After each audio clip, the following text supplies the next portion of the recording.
fully united. Thank you very much. If you want to ask some questions, you'll be able to ask some questions one-on-one. I would suggest we do that instead. We can take a few sure. Can I ask you one second. Could you tell us if Donald Trump is set on buying or occupying Greenland, what can your visit here, what can the Congress do to stop him? Because it hasn't gone away now for a year. I think it's an important message for the people of the Kingdom of Denmark to understand. And I don't want to go into a basic civics lesson here, but we have three separate but equal branches in the United States. The executive, the presidency is clearly one, and you're hearing from the executive branch. The Congress also has a role. The Congress has a role, certainly when it comes to spending authorities. The Congress has a role in basically helping to facilitate the message that comes from our constituents to be reflected in whether it's legislation or appropriations or actions or measures that can indicate, again, the will of the Congress. And I think it is important to underscore that when you ask the American people whether or not they think it is a good idea for the United States to acquire Greenland, the vast majority, some 75%, will say, we do not think that that is a good idea. This senator from Alaska does not think it is a good idea. And I want to build on the relationship that we have had. As Aya and I penned in an op-ed about a year ago, Greenland needs to be viewed as our ally, not as an asset. And I think that's what you're hearing with this delegation. Thank you very much. I want to make sure that we get the Greenlandic news. So.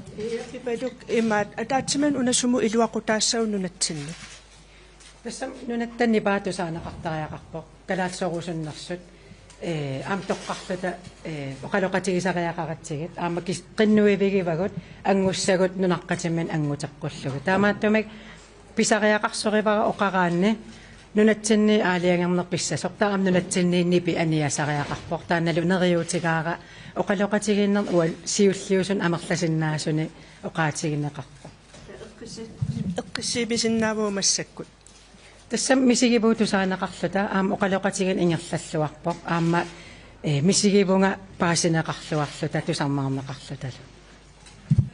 Thank you very much. Samitya? Yeah, one moment, please. Yes, thank you. I'm from Samityak, Greenlandic Media. A question for you, Senator.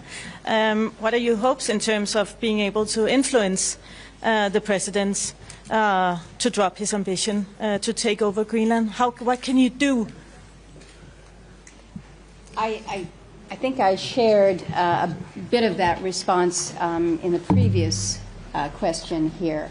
Again, in Congress, we have tools at our disposal under our constitutional authority that speaks specifically to the power of the purse through appropriations. But I think we're distracting from the purpose of this visit here. This visit is to, again, have this dialogue, to hear directly from the people of Greenland. And we heard about the concerns and the fears directly from the people of Greenland, talking with the people here, whether in Copenhagen or throughout Denmark, but also understanding more broadly what this means, not just to Denmark, to Greenland, but to the NATO alliance. And so what we are engaged on with this trip is to take back much of what we are receiving now from you to the United States. We also rely on the media for most of our input, but there is no better input than the dialogue that we have just had throughout the course of the day. So that is the purpose. We have one last question that will be from New York Times, but I want to make sure that my good colleague Senator Coons also has the opportunity to say something. I'll answer. Okay, perfect. I just wanted to ask, there's been a lot of support on the Hill, bipartisan support for legislation that would limit the president's ability to act unilaterally. Where are you on that right now? You're talking a lot, but are you moving forward with any kind of constraints on him? Speaking for myself, I would support that. But let me just emphasize what Senator Murkowski just said about the purpose. There was a bipartisan group of senators yesterday in the Capitol, hosted by Senator Shaheen, that met with the Danish foreign minister, the Greenlandic foreign minister. This is a different group, of a bipartisan group of members of the House and Senate. We are listening to our friends and our colleagues from the Greenlandic and the Danish parliaments, and we will be bringing back to the United States insights. Are there real pressing threats to the security of Greenland from China and Russia? No, not today. Are there real opportunities for us to partner through NATO to contribute to Arctic security? Yes. And if we ask respectfully and plan together, we can achieve that goal. Are there opportunities to develop sustainably the resources of Greenland, if that's of interest to American companies? Yes. And so there's a lot of rhetoric, but there's not a lot of reality in the current discussion in Washington.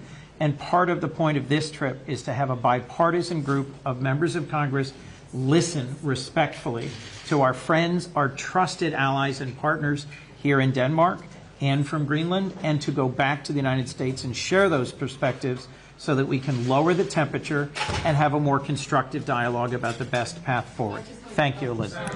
Thank you very much. That was the final question.